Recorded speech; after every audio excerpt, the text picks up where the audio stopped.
Hey there, San Diego. It's Andrew Bracken, in for Jade Hindman. Today, we bring you a conversation on the transformative power of traveling alone. This is KPBS Midday Edition, connecting our communities through conversation.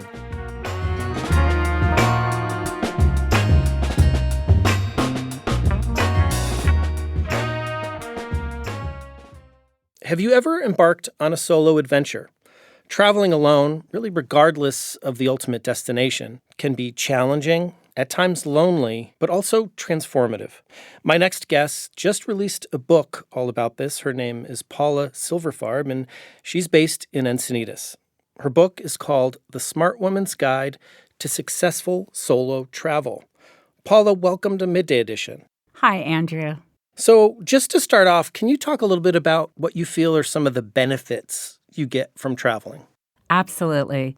I think one of the biggest benefits people get is a worldview perspective, which helps them sort of see themselves, how they fit in the world. You know, we're so bubbled in our own little world from wherever we grew up or came from or wherever we're living. And you only therefore are exposed to a certain amount of maybe cultures or rituals or different types of food, cuisine, whatever it might be. But when you travel, you get outside of that little bubble and you're able to experience amazing experiences, whether it be a cultural experience, see how people live in different countries, listening to them interact, watching them raise their children, whatever it might be. Different cuisines, of course. And you come to realize that the world is huge. There's a lot to explore out there, but you gain a bigger and vaster perspective on the world. Right. And it's kind of like even kind of the ordinary becomes novel or extraordinary because you're sort of taken out of your daily life, right? Absolutely. Yes. And what is it, what's different about traveling alone versus, with your family or with friends? What makes solo travel so unique? Well, firstly, for me especially, it was not having to compromise with travel partners. That's my preference. That might not be everybody's preference. It's always nice to travel with people you like and people that, are your friends, whatnot. But traveling alone is a completely different mindset. It's not that you're alone all the time. Solo in this regard doesn't mean loneliness and isolation. It just means you have a mindset of being a bit on your own. It doesn't mean you're not going to go to a restaurant and maybe dine with other people, strangers may they be, or join a tour for a day to tour around a city, or stay in like a hostel, for example, where you have a communal atmosphere. So you definitely can make a lot of friends when you travel solo. But I think what's an advantage to it, or why I like it so much, besides not having to compromise on somebody else's schedule and how much money they want to pay for something and the activities they want to see might not match up with what I want to do or the activities I want to do, is that you're your own driver. You can decide what you want to do each and every day. So, you mentioned there this distinction between being alone versus being lonely, and that's kind of important here. But I can also see, as myself, when I've traveled alone, there are those moments of loneliness. Do you have any tips for people to kind of break out of that? I think you mentioned, staying in a hostel throws you in sort of this communal environment. What other tips do you have for solo travelers to kind of break through if they're feeling a little shy? Yeah, it's hard not to get lonely when you travel solo. Luckily in today's world, we have such great connectivity. So a great tip is just to continuously stay in touch with your family or friends at home. You can do that with WhatsApp or different applications. You can now even video and watch from home or talk to your friends and relatives at home. So I think that's really important if you feel that you're lonely or feeling isolated from home, which a lot of travelers, especially if you travel far away from home, you do kind of feel far away and isolated. Definitely take advantage of technology to stay in touch with your friends and family back home. There's a lot of other wonderful ways you can decrease your loneliness. Hostels is definitely one of them. Bon Appetit has a app that allows you to join other solo diners in restaurants all over the Oh, world. neat. Yeah. So that's kind of neat. You just go to their site and you sign up for a particular dinner or luncheon. Another fun thing to do is take a class, take a cooking class or something that you might be interested in on your travels, and you'll meet other travelers as well. That's typically something that a lot of travelers like to do. So for your book, you chose to focus on solo travel for women specifically. Why was that the focus? Well, I was always interested in empowering women in whatever ambitions they might have for their lives. I did do some lecturing to women on teaching them how to travel solo about 2 decades ago. And I was really happy and excited that I got a lot of really great interest. A lot of women are interested in traveling solo. I think that there's a great advantage for women when they can do something on their own, take it upon themselves to, go through all the hard steps and the hard work, the planning and the decision making. And then, of course, you're going to have obstacles to overcome and things like that. So for women, I think that they gain a great sense of self-empowerment, courage, confidence, and a boldness that may not happen in other aspects of women doing things alone. Traveling seems to put it right in the forefront. You do have to sometimes make decisions on the fly. You get a lot of obstacles. Your train might not run that day. Your plane is late. I've had so many times when I've had to change my plans on the fly. And so you build a lot of resilience. Once you gain these skills and these aptitudes, it really enriches women's lives further on later in life, whether it's in their career or their family lives or how they relate to other people. What about the unique challenges, when it comes to travel for women traveling alone? Yeah, that's definitely for sure an aspect of women traveling alone.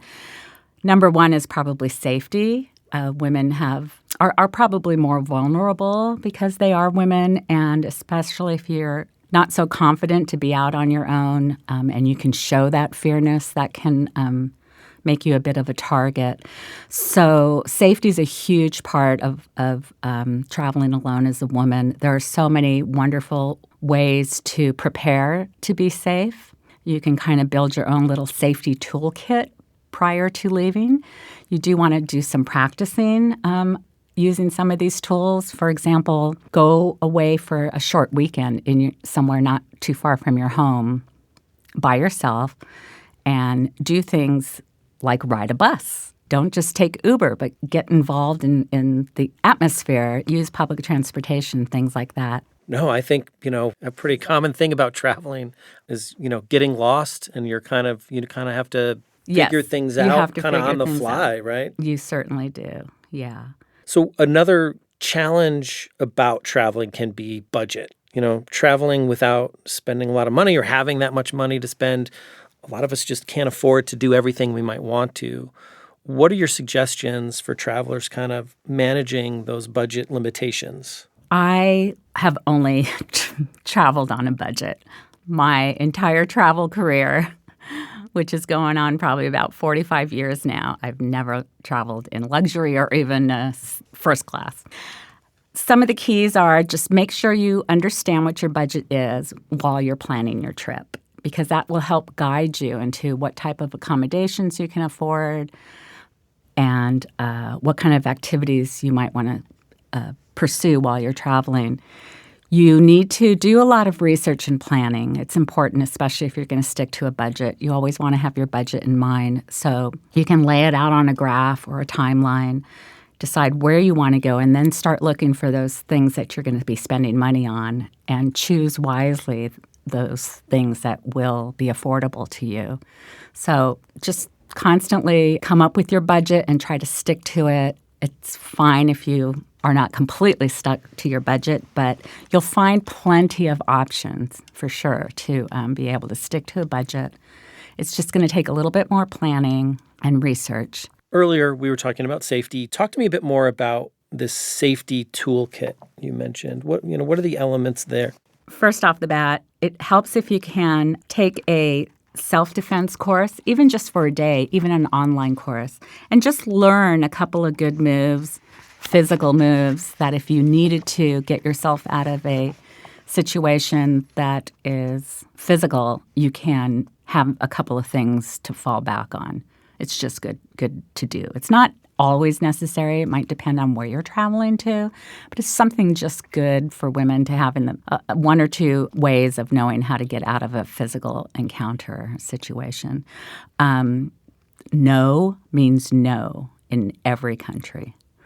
And if you can practice raising your voice or even screaming sometimes, go out in your backyard and scream no, do it. Because the louder you scream no, the better you're going to get a response. And usually the response is if someone's bothering you, they're gonna leave, or you're going to call attention to yourself, and other people will step in and help you.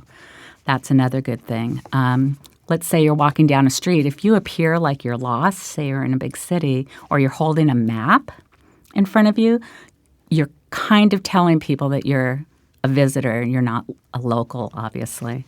So it's good to know where you're going before you leave your accommodation and have it either just written down or in your phone, the directions, or use a phone map app rather than holding a paper map. And another good tip is to carry a local newspaper under your arm.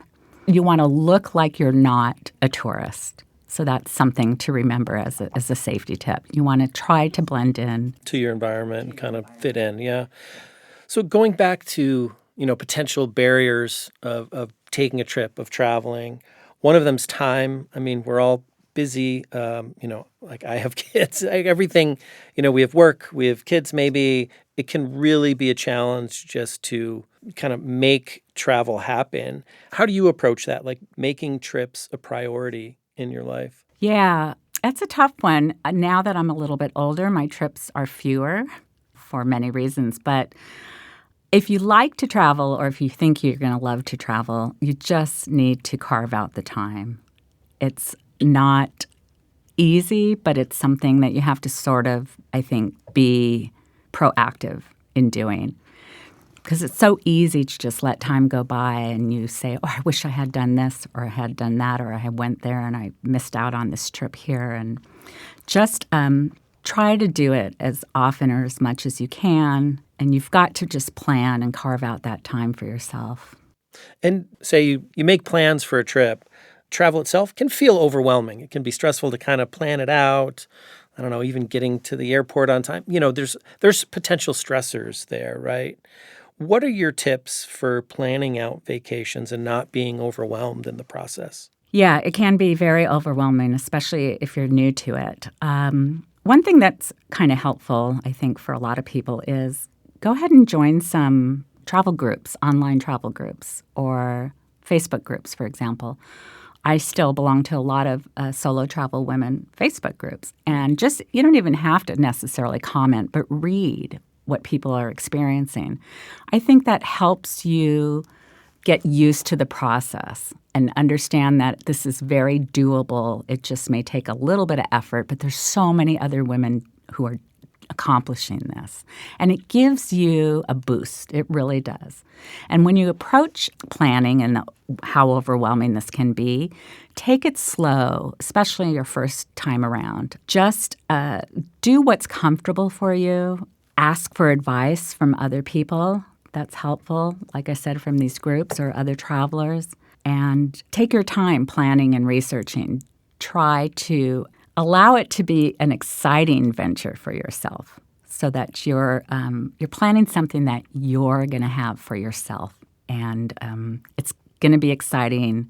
I think as you get through the planning process further down the road, then your overwhelmness does start to turn into excitement once you get closer to departure day. And finally, Paula, what has traveling by yourself, taught you about the world, but also about yourself? Yeah, traveling by myself has taught me that I am more resilient than I thought I was, that I can get along with myself, that I don't have to have somebody with me all the time to engage with, that I am able to overcome loneliness. For me, it's just super fulfilling. I think it's something I was born to do, in a sense. I've learned so much about my abilities and my skills, and also I've learned adaptability too. So I've been able to adapt to different cultures and have empathy for people in the world, and I think travel does that. It expands your view of the world by becoming to understand that we're all humans and we all, share the same planet, and we all have a lot of the same feelings and the same problems in life.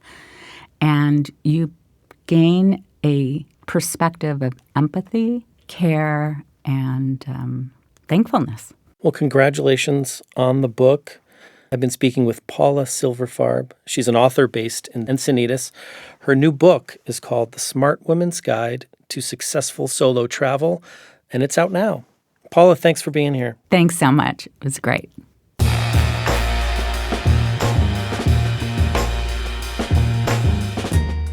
That's our show for today. I'm Andrew Bracken. KPBS Midday Edition airs on KPBS FM weekdays at noon, again at 8 p.m. You can find past episodes at kpbs.org or wherever you listen. Thanks again for listening. Have a great day.